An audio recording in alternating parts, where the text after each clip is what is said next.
So, what we just watched was my son Noble, who is turning 6 years old this week, going through different conservation tasks. Now, specifically, this would normally be tests that we would do in the concrete operational stage, which, if you remember, um, Jean Piaget thought that concrete started around 6 or 7 years old and then ended in when you're about 11 years old, and that you should develop these during that roughly that time period.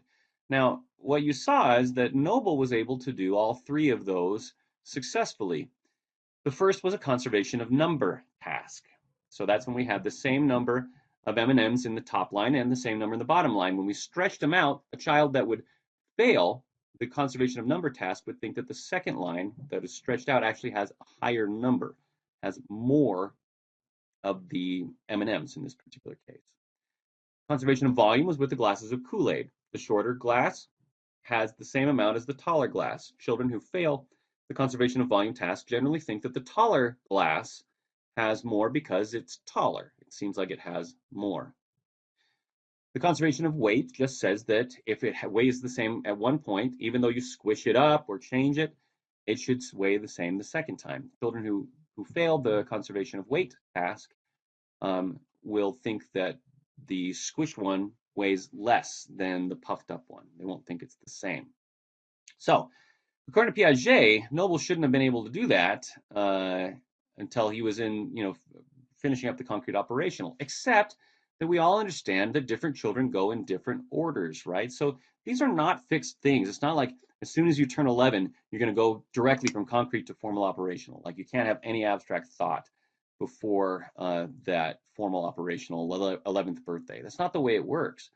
We go through stages of understanding, but they actually vary quite a bit in the way that individuals understand things and how they learn and how they understand the world.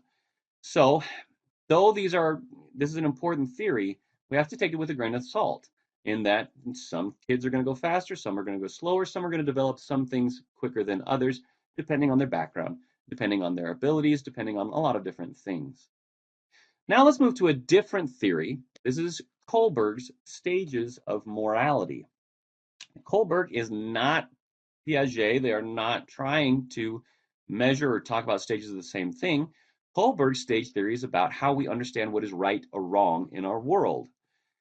This is also a little bit different because Kohlberg doesn't give us rigid, I guess, ages of understanding when you would go from one to the other. He starts with the idea of morality in the preconventional stage. So when you're a young child, you understand what's right or wrong in the preconventional stage. Now, technically, there are subdivisions under each one of these, by the way. Preconventional stages would be ones in which children think something is right or wrong based off of whether you've been punished. Not necessarily what's inherently right or wrong, but if you get punished for it, it's wrong. If you don't get punished, it's not wrong. That kind of an idea. Okay? Pretty soon in your childhood, you transition from pre-conventional to conventional. In conventional, you start to understand that some things are right or wrong, not just based off of punishment, but based off of the norms and laws and customs that you are related to, what other people say, right? So if it's against the law, it's wrong, that kind of an idea. So children in the conventional stage would be pretty fixed that hey, if this, if it's against the rules, if it's against the law, then it's wrong.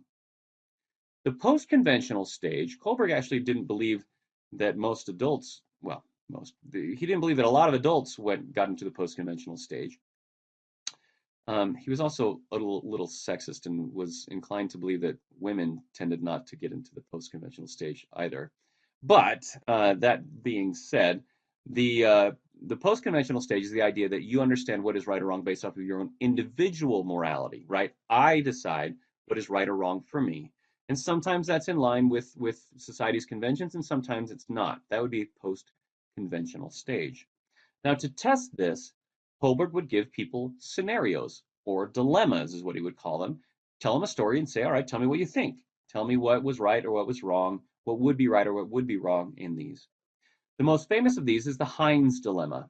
So what you're going to watch next is me taking three of my children, Noble, who is turning 6, Eve, who is 8 years old, and Scott, who is turning 11 next month, through the Heinz Dilemma. And you'll see a little bit of a difference in the way that they understand what is right or wrong.